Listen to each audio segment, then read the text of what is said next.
Shalom semuanya. Kita sedang berbahagia dapat menghargai kematian Yesus dan bangkit Yesus Kristus.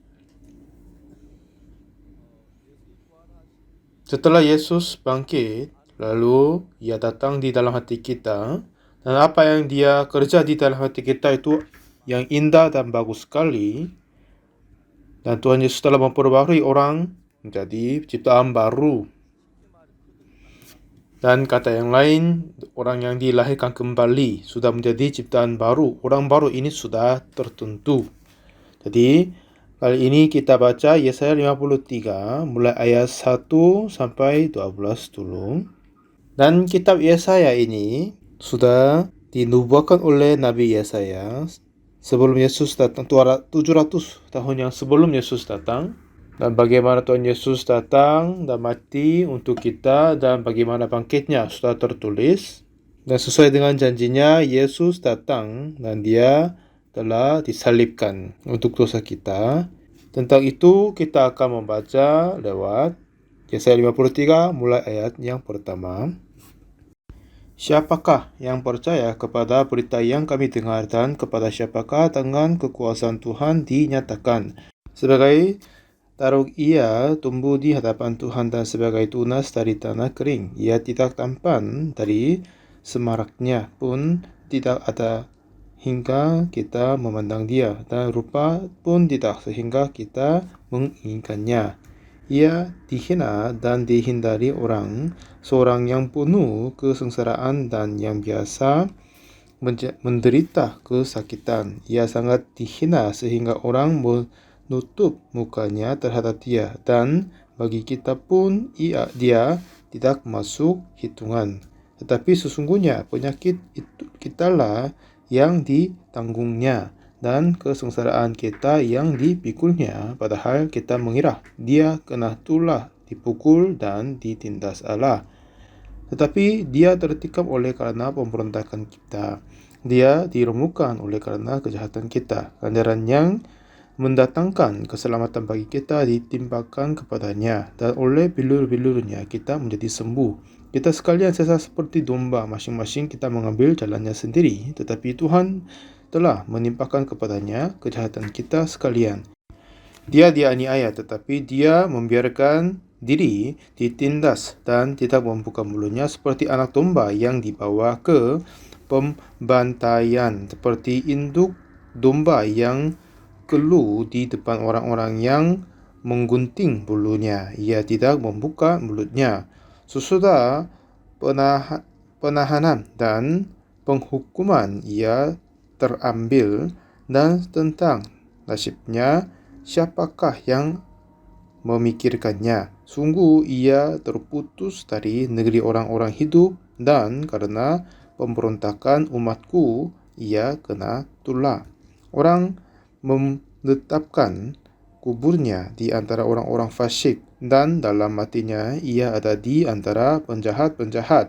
Sekalipun ia tidak berbuat kekerasaan dan tipu tidak ada dalam mulutnya, tetapi Tuhan berkehendak merumukkan dia dengan kesakitan apabila ia menyerahkan dirinya sebagai korban penebus salah.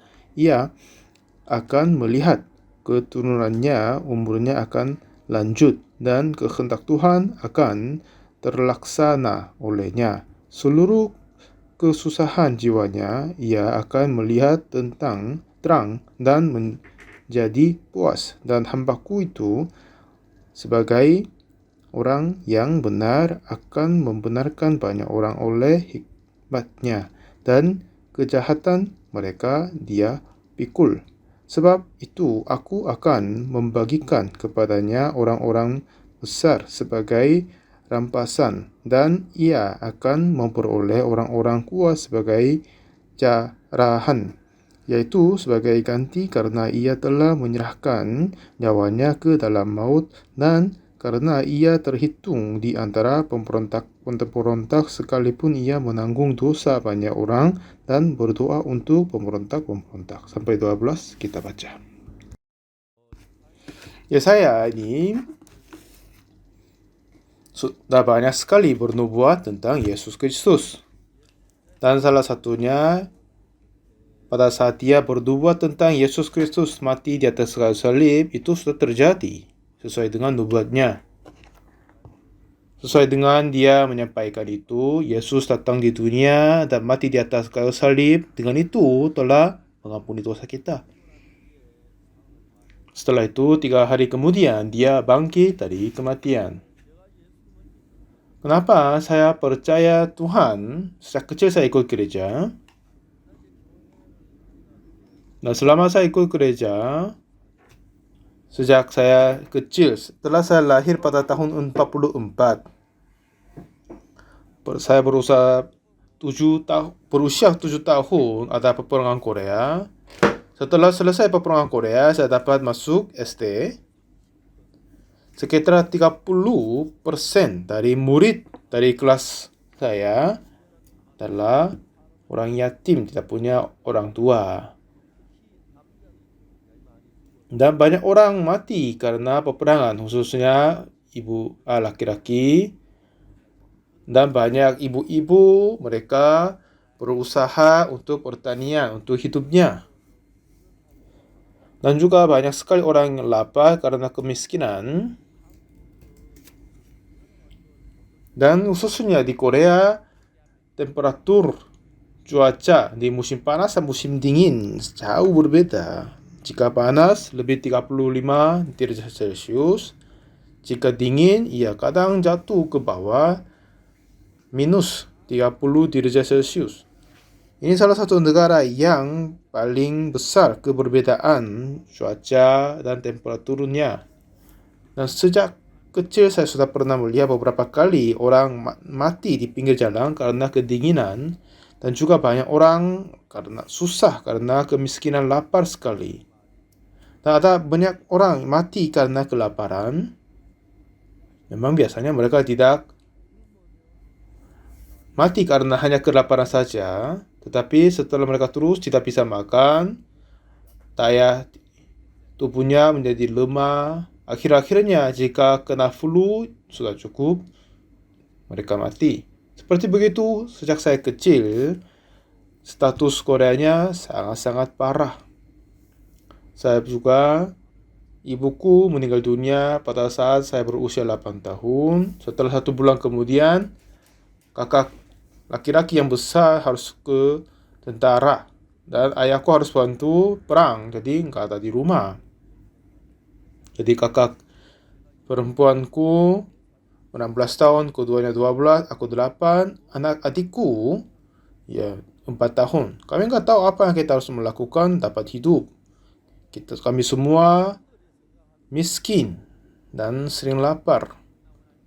Jika saya berpikir ulang tentang hari-hari itu, saya merasa bersyukur bagi Tuhan karena setelah saya menjadi 10-11 tahun lebihnya, saya mulai mencuri sesuatu. Pergi ke padang untuk memotong gandum dan bakar, lalu makan. Oleh karena kelaparan, teman-temanku suka tangkap ular pun bakar dan makan. Dan dengan begitu, banyak dosa ditambahkan. Jadi pada tahun 1962, saya mencalonkan diri untuk ajudan pertukangan di militer, tapi sudah gagal. Itu bukan kayak untuk sekolah officer, tapi saya gagal masuk karena saya berputus asa. Waktu itu saya berusia 19 tahun. Sampai saat itu tidak sama sekali ada yang berhasil. Waktu itu hatiku, pikiranku sudah semuanya terhancur, dan saya sadar semua yang rencanaku, pandanganku sudah bersalah. Dan setelah itu saya berusaha, berdoa, dan baca kitab untuk menerima pengampunan dosa. Akhir-akhirnya diketahui dosa saya telah ditebuskan oleh darah Yesus. Apa yang ternyata dapat berkata adalah, setelah saya percaya hal itu, Yesus tetap hidup di dalam aku dan kerja. Mulai saat itu, kehidupan saya menjadi berubah banyak sekali. Sungguh-sungguh yang hebat sekali. Setelah kami membuat organisasi International Youth Fellowship dan lalu mengutus anak-anak muda ke luar negeri atas nama Good News Corps untuk sukarelawan, suatu ketika ada anak muda pergi ke Liberia di Afrika, namanya Choi Yohan. Satu ketika dia ditusuk kalajengking. Semalam dia tertidur di tempat tidurnya dan membuka semua jendela karena kepanasan dan pasang jala untuk menahan nyamuk, tetapi ternyata kakinya keluar dari jala itu lalu ditusuk dari kalajengking. Satu ketika semalam itu dia diserang kalajengking, terkaget terbangun tapi tidak temukan apa-apa. Akhirnya dia bangun dan tanyakan teman-teman yang lain. Semalam kita tidur, saya terasa siapa yang menginjak di kakiku. Ada yang berkata, kamu saudara ini pasti kalajengking. Dia berkata, tidak mungkin. Kalajengking akan masuk ke dalam rumah kami kan? Tetapi tiba-tiba jam 3 sore, dia memulai terasa aneh, mau muntah, dan merasa pingsan dan bingung. Pada saat dia pergi ke kamar kecil, 5 meter sebelumnya dia jatuh dan pingsan. Setelah itu, orang datang melihat dia, minta maaf berkata ini, tapi dia terbuang air kecil dan besar. Akhirnya, dia tidak susah bernafas, hampir kelihatannya mati. Lalu Pak Pendeta di sana memukul dia wajahnya sama dadanya biar dia bangunkannya. Lalu mandikan dia sederhana, lalu membawa dia ke rumah sakit. Tapi dokter berkata dengan begini, ya pulang aja, ini sudah hampir mati dia. Katanya ini sudah ditusuk, diserang kalajengking. Jika langsung datang ke rumah sakit, ya mungkin itu pun sudah susah. Tapi ini sudah beberapa jam kemudian. Jantungnya sudah hampir berhenti, sudah nggak bisa. Jadi mereka membawa rumah sakit yang berikutnya. Tolong bantu dia. Jadi dokter kasih tempat tidur dia untuk istirahat. Setelah itu menyuntik. Tetapi setelah disuntik, jantungnya berhenti. Lalu dipres jantungnya selama 2 jam. Lalu setelah 2 jam, jantungnya mulai bergerak lagi. Setelah itu mereka mengecek tekanan darah sekitar 30, temperatur tubuhnya sekitar 18 derajat Celcius. Ini hampir orang mati. Lalu Pak Pendeta dari sana telepon ke saya, Pak Pendeta ada yang terjadi, Pak Pendeta. Dan saya berkata, jelaskan apa yang terjadi. Katanya, Cewan. Dengan ini dia jelaskan. Katanya dokter bilang orang ini tidak akan selamat sekitar 1-2 jam lagi. Lalu Pak Pendeta di sana telepon ke saya. Dan apa kata adalah dia diserang kalajengking dan sekarang hampir mati dia. Tapi apa yang heran adalah setelah saya menerima pengampunan dosa dan sungguh yakin dosaku telah diampuni, daya yang kuasa yang bukan milik saya dapat terjadi dalam hatiku. Itulah yang saya dapat merasa. Dan lalu saya menemukan itulah Yesus Kristus. Saya menerima kata Tuhan Yesus karena kata Tuhan Yesus adalah firman-Nya, adalah hatinya. Dan lalu Roh Kudus masuk ke dalam hatiku. Nah sekarang seorang anak muda nama Choi Yohan, dia diserang kalajengking, hampir mati dia. Jika saya mengutus obat dengan dokternya, butuh 18 jam untuk penerbangan langsung. Dengan begitu, bisakah saya kirim obat atau dokter Tidak bisa kan? Dan memang di gereja kami ada beberapa dokter-dokternya. Dan jika ada yang kena virus corona di luar negeri, mereka membungkus obat-obat dan kirim ke paket parcel untuk luar negeri. Tapi dokter waktu itu berkata, dalam 2 jam orang ini akan mati. Tapi kirim dokter atau obat itu tidak akan berguna kan? Dan setiap saat saya berputus asa. Bukan saya sendiri, tetapi Tuhan yang diam di dalam aku memberikan hati yang terbaru. Lalu saya berkata kepadanya, apakah saya boleh berbicara sama Cik Yohan? Lalu dia ganti telefon kepada anaknya, Cik Yohan itu. Lalu melalui telefon, saya berkata, apa kau dengar suaraku? Oh iya Pak Pendeta, katanya dia. Katanya, kamu diserang kalajengking di Afrika. Jadi sekarang racun telah diperluaskan di tubuhmu. Katanya dokter, kamu tidak akan selamat selama 2 jam lagi. Tapi kamu harus dengar kataku.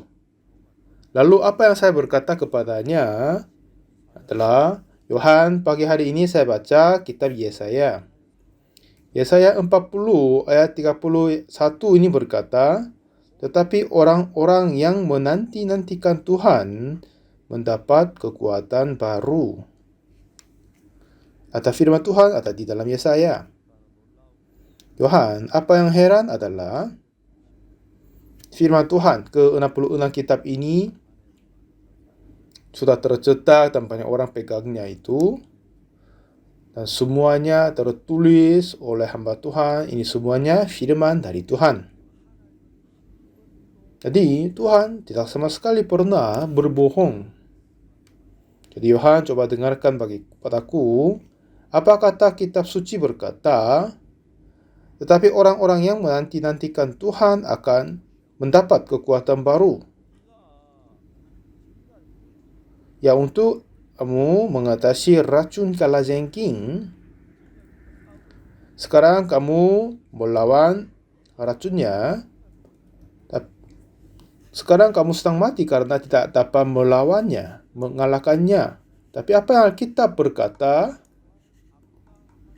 jika orang menanti-nantikan Tuhan, dia akan memberi kekuatan baru. Ini tidak hanya kata Tuhan kepada perseorangan, tetapi ini sudah tertulis kepada semua orang melalui hamba-Nya Yesaya.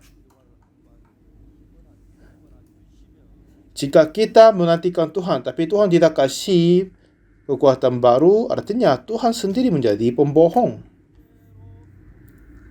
Tuhan tidak sama sekali pembohong.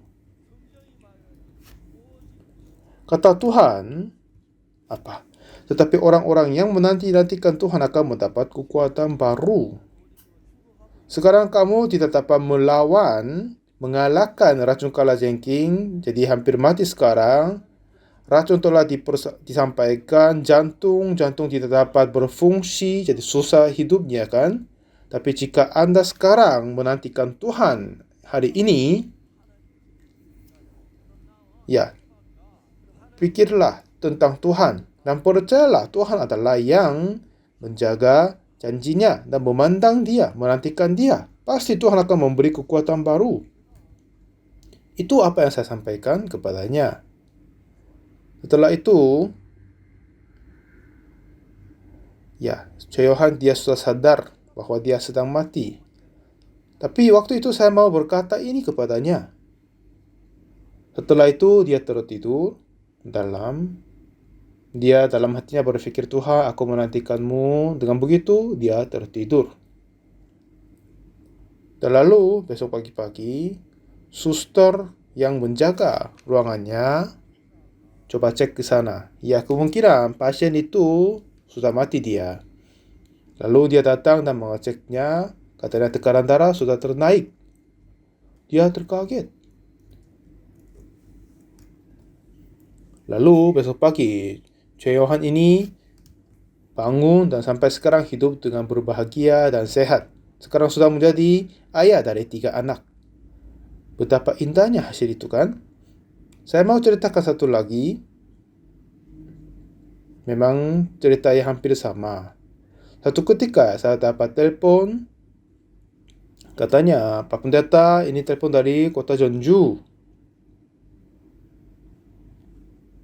Katanya, saudara Kim Chung Han dirawat rumah sakit karena kena kanker. Tapi ini sudah berbulan-bulan berlalu. Tapi penyakitnya tidak menjadi sembuh, sedang dia hampir mati dia. Dokter berkata mungkin dalam 2-3 hari dia akan meninggal dunia. Itulah telepon yang saya terima. Dan kebetulan ada seorang hamba Tuhan dari gereja kami, dia ada urusan di kota Jeonju desa itu, dan saya telepon kepadanya. Ya, sebelum Anda pulang, coba mengunjungi saudara Kim Chung Han yang dirawat rumah sakit di kota Jeonju. Setelah dia mengunjunginya dan berkata kepadaku pada malam hari, katanya, Pak Pendeta, dokter berkata, saudara ini tidak akan selamat 2-3 hari aja. Oke, baik, saya bilang lalu. Pada hari setelah beribadah, keesokan harinya hari Minggu, setelah ibadah, saya ada rencana pimpin ibadah di kota Gwangju. Dan dalam perjalanan ada kota Jeonju ada di sana. Saya berkata kepada istriku, coba kita berangkat 1 jam sebelumnya karena mau mengunjungi saudara Kim Chung Han di rumah sakitnya. Lalu kami berangkat di situ dan datang di rumah sakit yang dirawat saudaranya. Setelah saya membuka ruangan dan rumah sakit, dia diam sekali. Dan satu ujung istri dari saudaranya, dia hanya terduduk dan turunkan kepala, tidak sama sekali berkata apa-apa.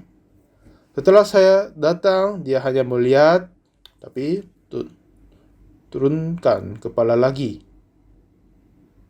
Dan di depan tempat tidurnya, ibu dari saudara terus menangis. Nah, saudara ini apakah dia sudah mati atau masih belum? Ya, tidak sama sekali bergerak. Waktu itu saya nggak tahu apa yang saya harus melakukan. Saudara ini ternyata sedang mati dia.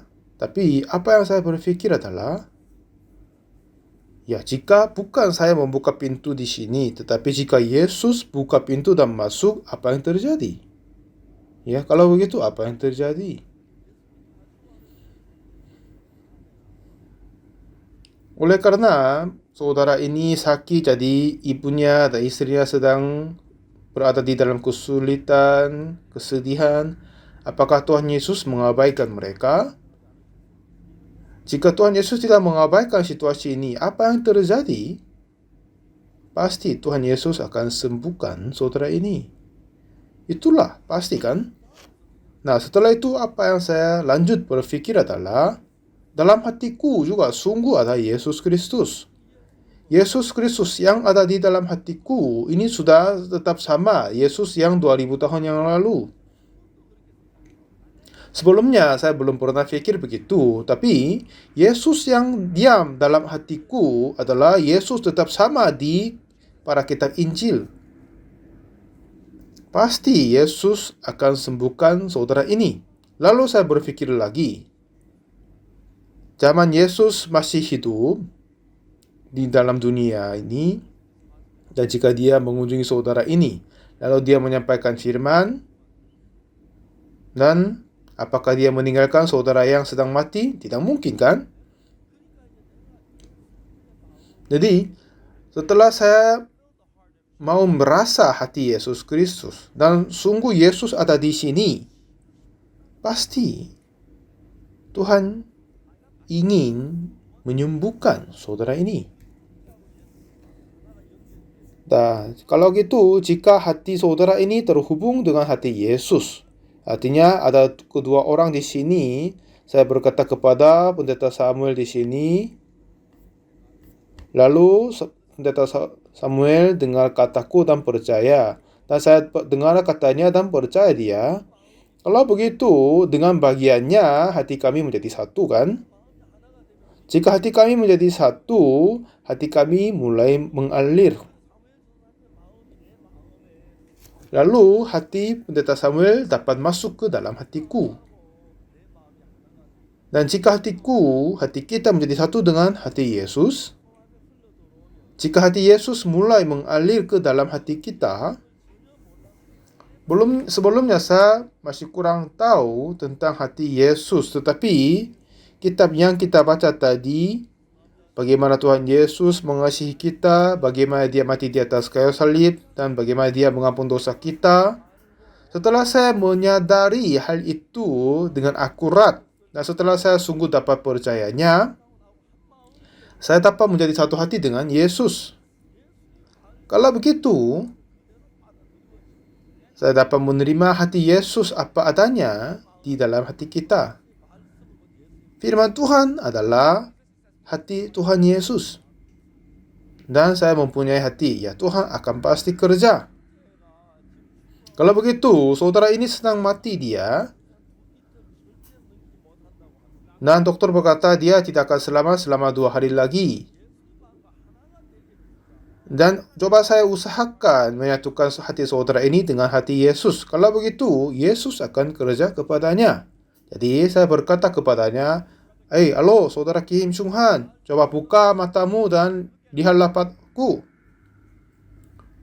Katanya, Pak Pendeta. Ya, sepertinya hampir mati dia.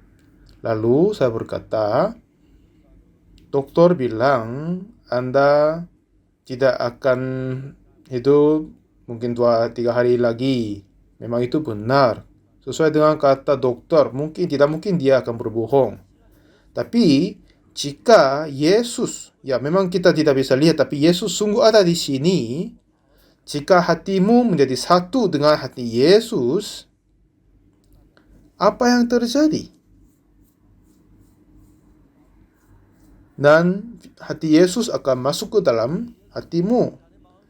Jika hendak Yesus, hati Yesus masuk ke dalam hatimu, ya penyakitmu bukan apa-apa. Saya jelaskan sedikit, coba dengarkan. Pada saat Yesus masih ada di dalam dunia ini, dia sembuhkan orang sakit 38 tahun. Dia bukan orang buta, sembuhkan orang sakit kusta.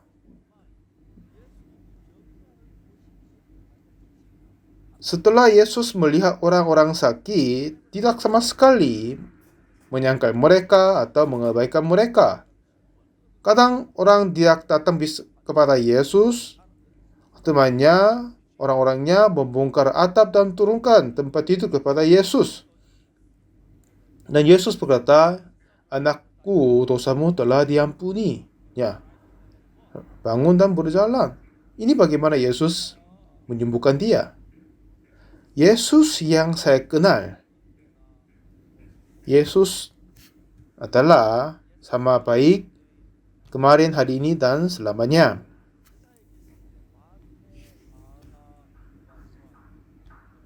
Jika kita membaca Injil Matius, Markus, Lukas, dan Yohanes, selama Yesus ada di dalam dunia ini, Tuhan Yesus tidak sama sekali pernah menyangkal orang sakit. Tidak sama sekali mengabaikan mereka. Selalu dia menyembuhkan orang sakit. Banyak penyakit disembuhkan olehnya.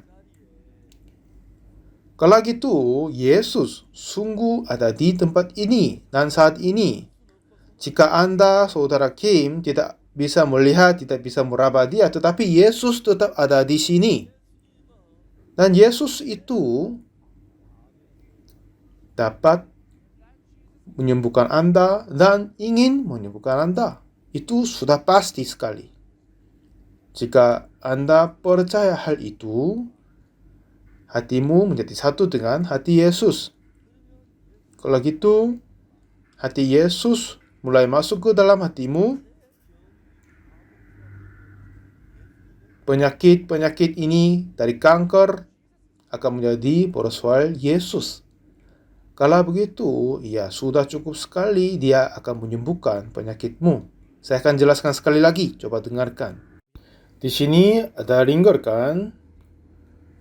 Jika pasang di atas, itu tidak berarti masuk ke dalam tubuhmu. Tetapi yang botol lingkar ini terhubung dengan tubuhmu melalui hostnya, lalu masuk ke dalam tubuhmu. Nah, di sini ada lingkar Anda di bawah. Itu tidak berarti obat itu langsung masuk ke dalam tubuhmu. Setelah memasang pipa dan menutupi tubuhmu, ya, walaupun Anda tidak melakukan apa-apa, obat itu terus masuk ke dalammu kan? Ini kita dapat lihat. Ya, sepertinya begitu. Ada hati Yesus dan juga hati kamu sendiri. Untuk hati Yesus mau masuk ke dalam hatimu, hatimu terdahulu menjadi satu dengan hati Yesus. Nah, setelah saya membaca Alkitab, kepada Yesus telah membangkit kepada anak Jairus yang mati dan Lazarus yang mati. Tuhan Yesus selalu menyembuhkan orang yang sakit dan membangkit orang yang mati, tapi kepadanya tidak ada mustahil. Tuhan tidak menyangkal orang karena tidak percaya kepada dia atau tidak suka dia. Tidak sama sekali pernah begitu. Yesus menyembuhkan semuanya. Coba mempunyai hati, Yesus akan menyembuhkan aku. Karena hendak Yesus, hati Yesus ingin menyembuhkan Anda. Permasalahan adalah Anda tidak mempunyai hati yang iman kepada Yesus. Jika Anda sungguh percaya Yesus akan sembuhkanku, bagaimana kita tahu? Karena Yesus tidak sama sekali menyangkal orang sakit, selalu menyembuhkan dia. Pasti dia akan menyembuhkan aku karena Yesus ada di dalam hatiku. Saya berkata kepadanya, mulai pikiran-pikiran yang baru memuncul dari hatiku. Sungguh dia menjadi satu hati dengan Yesus. Jika kita berkata yang lain, jika dia menerima firman Tuhan Yesus secara iman, hati kita menjadi satu dengan bagiannya. Kalau begitu, dengan bagian itu Tuhan mulai kerja dalam hatimu, lalu permasalahan ini tidak akan menjadi apa-apa. Setelah saya membuka Alkitab dan jelaskan kepada dia. Nah, apa yang permasalahan di dalam kehidupan rohani adalah dari sini kita mempunyai beda hati dari Yesus. Apa yang kata Yesus? Barilah kepadaku siapakah letih rusuh, aku akan memberi kelegaan kepadamu. Jangan takut. Dan gembira sukacita.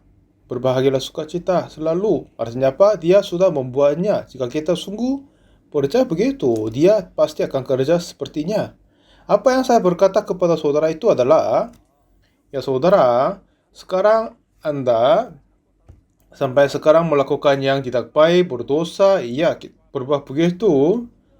Tetapi itu tidak menjadi permasalahan karena Tuhan Yesus telah ampuni dosamu di atas kayu salib. Jadi semua dosa kesalahanmu tidak akan menjadi masalah sesungguhnya di depan Yesus. Selama Anda berpikir dirimu sendiri orang berdosa, masih tetap bersalah. Karena masih tidak percaya kayu salib Yesus, kuasa Yesus. Tapi sekarang Anda hampir mati karena kanker. Tapi ternyata Yesus ada di dalam ruangan ini juga. Ini bagaimana saya jelaskan hati Yesus kepadamu. Pada saat Yesus ada di dalam dunia ini, dia tidak sama sekali menyangka orang yang sakit. Dia selalu menyembuhkan dia.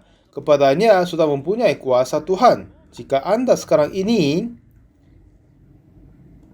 mempercaya bahwa Yesus sungguh ada di sini, Tuhan Yesus sungguh ingin menyembuhkan aku. Jika Anda percaya seperti begitu, pasti Dia akan menyembuhkan Anda. Coba percaya begitu. Tuhan Yesus tidak bisa menyangkal orang yang sakit. Pasti Dia akan sembuhkan kamu. Kalau kamu percaya begitu, hatimu menjadi satu dengan Yesus. Kalau gitu, kanker ini jadi bukan apa-apa. Ini bukan apa-apa dari Yesus. Apa kamu bisa ngerti, bisa percaya? Katanya, ya Pak Pendeta, saya percaya. Baik, percayalah begitu. Kalau gitu, pasti Tuhan akan kerjakan. Setelah saya menerima pengampunan dosa dari darah Yesus, oleh darah Yesus, nah, apa yang saya sering merasa adalah sering hati Yesus melawan pikiran yang lain dari hatiku. Apakah ini bisa? Kira saya tidak akan mungkin, tapi kepada Yesus semuanya mungkin. Jadi selama saya membaca Alkitab, saya sering terasa hati Yesus sudah berbeda dari hatiku. Tahun yang saya menerima pengampunan dosa, tahun 1962, aku merasa gagal semuanya dan saya tidak mempunyai harapan kepada apa-apa. Dan saya tidak mau melakukan apa saja dengan rencanaku. Karena semua rencanaku sudah tetap gagal. Nah, itu menjadi kesulitan, kesedihan bagiku. Nah, jadi saya percaya Yesus. Walaupun saya tidak tahu apa-apa waktu itu, tapi apa yang sungguh kitab suci berkata. Kata Yesus telah mengampuni dosaku. Memang kata orang lain berbeda, tetapi Yesus berkata begitu. Kalau begitu, dosaku telah diampuni. Ini bagaimana saya percaya. Ya, jika Yesus berkata dosamu diampuni, dosaku tetap diampuni. Memang benar sekali, saya melihat diri orang berdosa, tetapi Alkitab berkata, dosaku telah diampuni oleh darah Yesus. Jadi dari sana selalu ada tabrakan pikiranku dengan kitab suci. Tapi yang bersalah adalah aku, bukan Yesus kan? Jadi bagaimana pandanganku dan betapa banyak yang saya berbuat dosa. Alkitab berkata,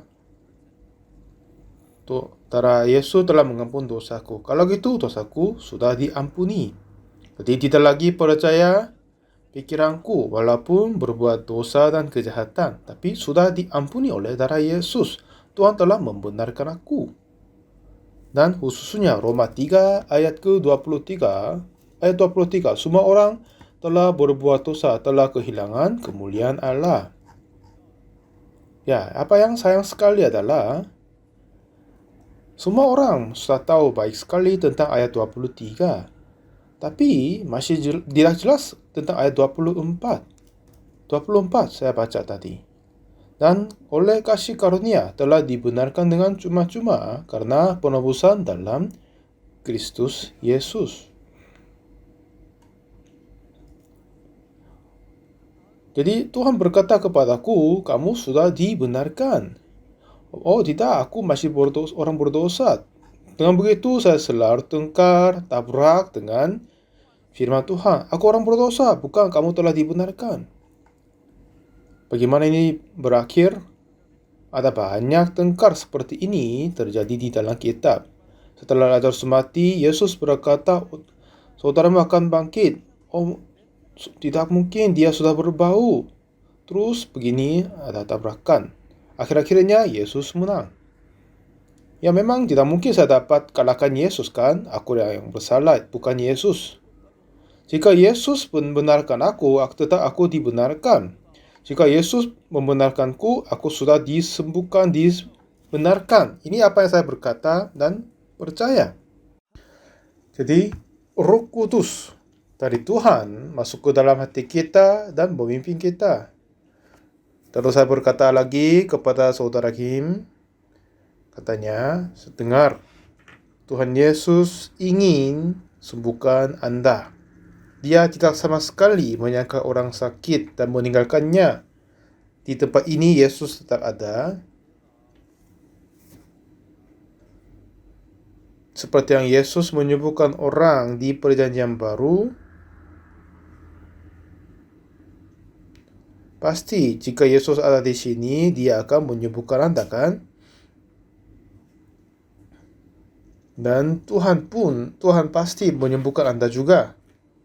Jadi jangan kiranya sendiri aku akan mati, tapi jika Yesus sembuhkan aku tidak akan mati. Dia akan sembuhkan aku.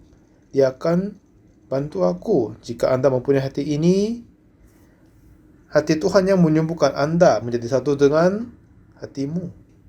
Kalau begitu, penyakit ini akan menjadi tidak apa-apa. Bisa paham maksudku? Saya terus jelaskan. Lalu, dalam hatinya saudara ini, kalau begitu, Yesus akan sembuhkan aku.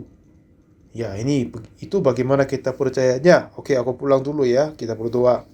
Jadi setelah saya doakannya, lalu pergi ke kota Gwangju. Sekitar 1 minggu kemudian, pada saat saya makan sarapan, saya dapat telepon. Katanya, Pak Pendeta, ini saudara Kim Chung-han. Ya, suaranya sangat-sangat kuat ya. Bagaimana kabarmu? Katanya, aku keluar dari rumah sakit. Kemarin saya cek, katanya tidak sama sekali ada kanker di tubuhku. Haleluya. Puji nama Tuhan Yesus. Dengan begitu, pada hari Minggu, dia datang di gereja saya pimpin, dan dia terus memberi saksi bagaimana dia sembuh dari kanker. Jadi kita mempunyai hati masing-masing dan pun juga ada hati Yesus. Sampai sekarang kita mempercaya pikiran diri sendiri. Pada saat pikiran kita sudah berbeda dari Alkitab, penting adalah apa kita percaya diri atau firman Tuhan. Jika kita membaca Alkitab, walaupun ini susah dimengerti, tetapi percaya sesuai dengan firman Tuhan, hati kita menjadi satu dengan hati Yesus. Dan mulai saat itu, Yesus kerja di dalam hati kita dan kehidupan kita. Dengan begitu, banyak orang menerima hati Yesus dan dapat sembuh daripadanya. Dan saya juga pernah sakit penyakit MAC pada tahun 87. Setelah saya percaya Tuhan, sungguh saya sembuh darinya. Dan tahun 1999, saya hampir mati karena jantungku sakit parah. Tapi sekarang Tuhan sembuhkan dan tetap sehat sampai sekarang. Dan minggu yang lalu, saya diundang gereja di kota Incheon dan pimpin ibadah di sana.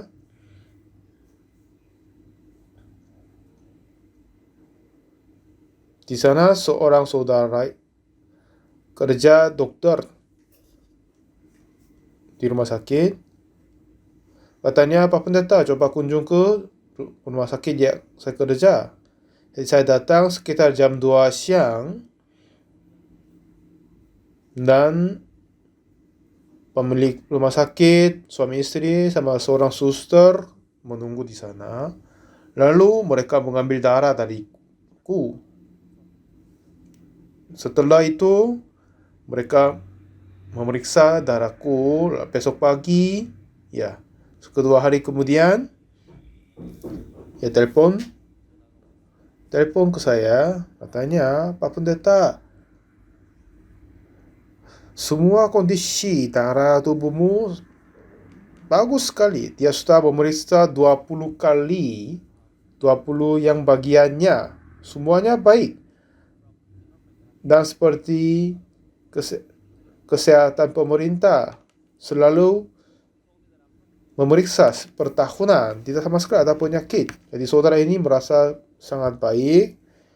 karena tidak sama sekali ada masalah kepadaku.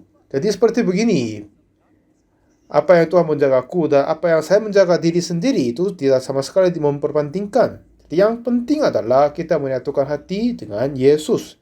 Jadi kitab Yesaya 53 yang tadi kita baca, siapa yang percaya berita yang kami dengar dan kepada siapakah tangan kekuasaan Tuhan ternyatakan sebagai surat ia tumbuh di hadapan Tuhan dan sebagai tunas dari tanah kering. Ia tidak tampan dan semaraknya pun tidak ada sehingga kita memandang dia. Dan rupa pun tidak sehingga kita menginginkannya. Ini nubuat Yesus di Yesaya. Seperti Yesaya dalam visinya melihat Yesus, Yesaya telah melihat Yesus telah mengambil Yesus membawa kayu salib dan disalibkan di sana. Lalu Yesaya mengambil pena dan menulisnya. Dia tertikam oleh karena pemberontakan kita, dia diremukkan oleh karena kejahatan kita. Ganjaran yang mendatangkan keselamatan bagi kita ditimpakan kepadanya, dan oleh bilur-bilurunya kita menjadi sembuh. Kita sekalian sesat seperti domba, masing-masing kita mengambil jalannya sendiri, tetapi Tuhan telah menimpakan kepadanya kejahatan kita sekalian.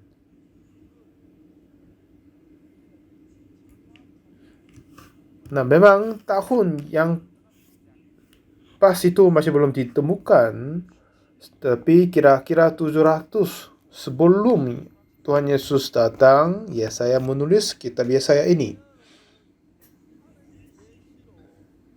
Dalam pandangan visi Yesus, Tuhan, dia melihat Yesus akan datang 700 tahun akan datang.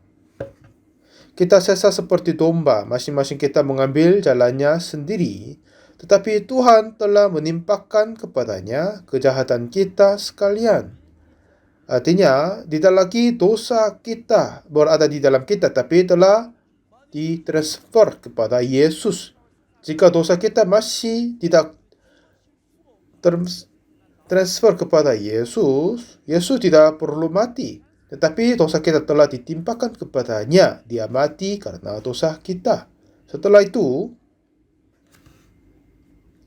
dengan kematian Yesus karena dosa kita manusia, apakah dia hanya mengampuni untuk sederhana, tetapi tidak ada ketinggalan. Dengan sempurna dia mengampuni dosa kita manusia. Tetapi dia tertikam oleh karena pemberontakan kita. Dia diremukkan oleh karena kejahatan kita. Ganjaran yang mendatangkan keselamatan bagi kita ditampak kepadanya, dan oleh bilur-bilurnya kita menjadi sembuh. Oleh karena Yesus Kristus mati di atas kayu salib, bukan karena dosanya diri, tetapi dosa kita manusia, kematian Yesus telah menyucikan kita satu kali untuk selamanya. Ini bagaimana Tuhan berkata, memang saya sendiri berbuat beberapa dosa, ini dan yang lain, tapi yang ternyata adalah Yesus sungguh mati karena dosa kita, telah mengampuni dosa kita seperti seputih salju. Jika Tuhan Yesus sungguh mengampuni dosa kita di atas kayu salib, ya aku tidak lagi orang berdosa. Tuhan telah membenarkanku. Dan seperti 1 Korintus pasal 6 ayat yang 10 berkata, pencuri, orang kikir, pemabuk, pemfitnah, dan penipu tidak akan mendapat bagian dalam kerajaan Allah. Ya, orang-orang seperti ini tidak akan masuk kerajaan surga. Tapi 11, dan beberapa orang di antara kamu demikianlah dahulu. Tetapi kamu telah memberi dirimu disucikan, kamu telah dikuduskan, kamu telah dibenarkan dalam nama Tuhan Yesus Kristus dan dalam roh Allah kita. Ini apa yang kita perkatakan? Oleh karena Yesus Kristus, semua dosa kita telah ditimpakan kepada Yesus, telah transfer kepada Yesus. Dan Tuhan telah menerima penderitaan karena dosa kita untuk selamanya. Jadi bagaimana Tuhan memandang kita? Orang benar. Yang penting dan heran adalah bagaimanapun kita orang yang jahat sekali, tapi jika Tuhan membenarkan kita, kita telah dibenarkan. Karena Tuhan adalah yang Hakim Agung. Lalu saya dengar firman Tuhan bahwa darah Yesus telah mengampuni dosaku. Ya, ini kata firman Tuhan. Kalau begitu, dosaku telah diampuni. Tuhanlah yang membenarkanku. Sudah dibenarkan aku kan? Sudah dibenarkan oleh Tuhan Yesus. Itulah kata Tuhan, dan aku telah menerima kebenaran. Kalau begitu, aku menjadi orang benar. Seperti Hakim Agung menentukan keputusan benar, ya sudah benar. Jika Tuhan berkata orang berdosa, orang berdosa. Tapi jika Tuhan berkata orang benar, sudah dibenarkan. Sangat simpel kan? Seorang pemeriksa dari ujian pun sudah berkuasa menolak dan menerima. Tapi Tuhan Allah yang maha kuasa jika dia berkata membenarkan Anda, aku sudah dibenarkan, jika tidak masih orang berdosa. Tapi sungguh Tuhan berkata membenarkan kita. Awalnya saya susah percaya juga, tetapi memang ini adalah firman dari Tuhan. Kenapa? Oleh karena darah Yesus Kristus, semua dosa kita telah diampuni seperti salju. Mulai saat itu, saya sungguh percaya Tuhan yang berkata itu. Lalu saya terus membaca Alkitab. Sebelumnya, saya membaca kitab dengan pikiran dan pandangan diri. Dan lalu saya temukan semua pikiran pandangan saya bersalah dan membaca kitab sudah jauh berbeda. Memang kitabnya tetap sama, tetapi saya mulai mempercayainya. Dan setelah itu Tuhan dapat kerja. Banyak hal terjadi setelah itu. Jadi saya hanya bisa mengandal kepada Tuhan saja. Ini sudah hampir 60 tahun dalam pelayanan. Selama 60 tahun. Sebelumnya memang saya ikut gereja, tetapi hatiku berbeda dari firman Tuhan. Dan setelah saya sungguh percaya Yesus, lalu menyatukan hatiku dengan firman Tuhan Yesus, mulai saat itu Tuhan memimpin hati saya. Pada saat saya membaca Alkitab sudah jauh berbeda dari dulu. Dulu apa yang saya tidak dapat menemukan, dapat ditemukan. Dan percaya dosa kita telah diampuni. Dan setelah saya percaya dan menyaksikan kepada orang yang lain, dan semua orang yang terima itu, kehidupan mereka pun sudah menjadi berubah. Jangan percaya kepadaku Pak Pendeta Oksupak, tapi percayalah kepada Yesus Kristus.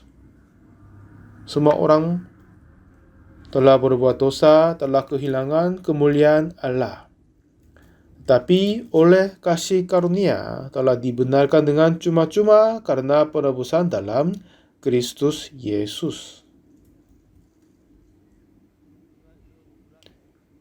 Seperti yang hakim berkata, kamu orang jahat, ya akan ditetapkan begitu. Jika hakim berkata tidak berdosa, tidak akan berdosa. Kerajaan surga juga begitu. Tuhan berkata, kamu benar, ya tetap kita benar. Jika Tuhan, kamu yang berdosa, kita tetap berdosa. Tapi Tuhan berkata, kita semua telah dibenarkan. Oleh karena kasih karunia telah dibenarkan dengan cuma-cuma karena penebusan dalam Kristus Yesus. Sungguh kita pernah dan sudah berbuat dosa, tapi Tuhanlah yang membenarkan kita. Dan Yesus yang telah diserahkan karena pelanggaran kita dan dibangkitkan karena pembenaran kita. Yesus berkata telah membenarkan kita. Kita memang sudah berdosa, tapi telah diampuni oleh darah Yesus. Dan kita percaya kebenaran ini. Mulai saat itu, hati Yesus mulai masuk ke dalam hatiku.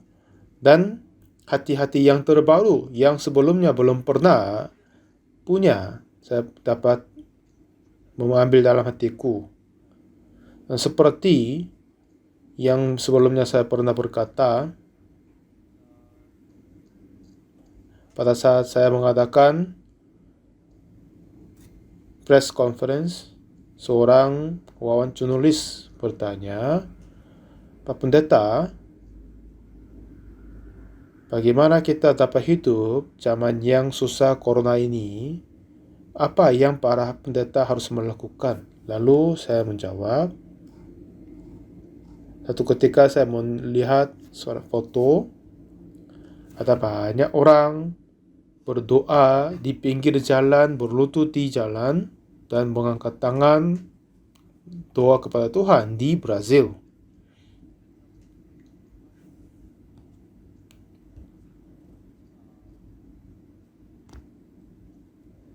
Jadi keluarga yang kekasih, ibunya, ayahnya, dan anaknya kena corona dan banyak yang sakit, tapi tidak bisa bertemu dengan mereka.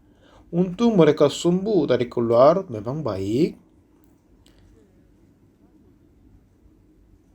tapi jika mereka mati di rumah sakit karena COVID ini, oleh karena ini penyakit menular. Jadi, walaupun meninggal, tidak izinkan bertemu dengan keluarganya, tidak bisa melihat ulang.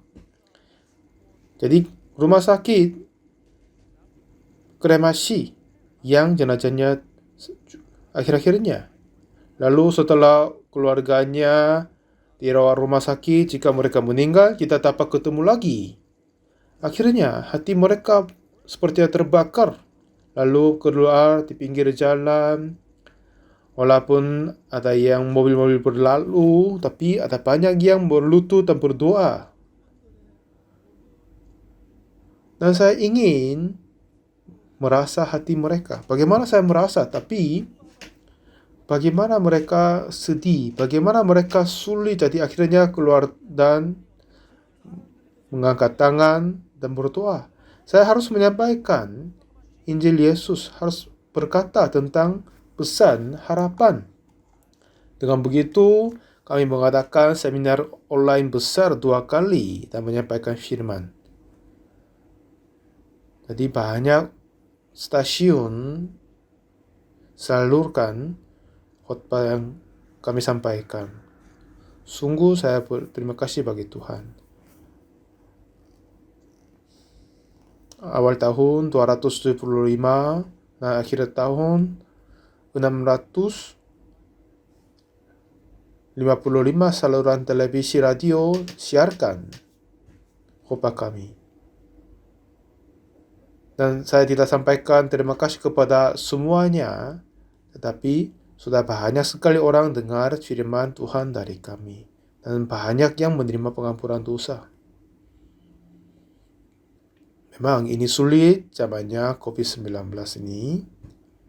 Tapi oleh karena ini, banyak orang merendahkan hatinya dan banyak orang menerima pengampunan dosa. Jadi, dengan mengadakan ibadah Paskah, Hari Raya Paskah, kami mengadakan seminar ini dan kami melayani, mengindahkan beribadah bangkit Yesus Kristus. Kenapa Yesus bangkit? Kitab Roma berkata, Yesus yang telah diserahkan karena pelanggaran kita dan dibangkitkan karena pembenaran kita.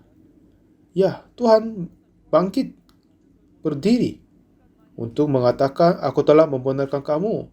Melihat bekas paku ini karena dosamu. Coba lihat luka yang lambungku.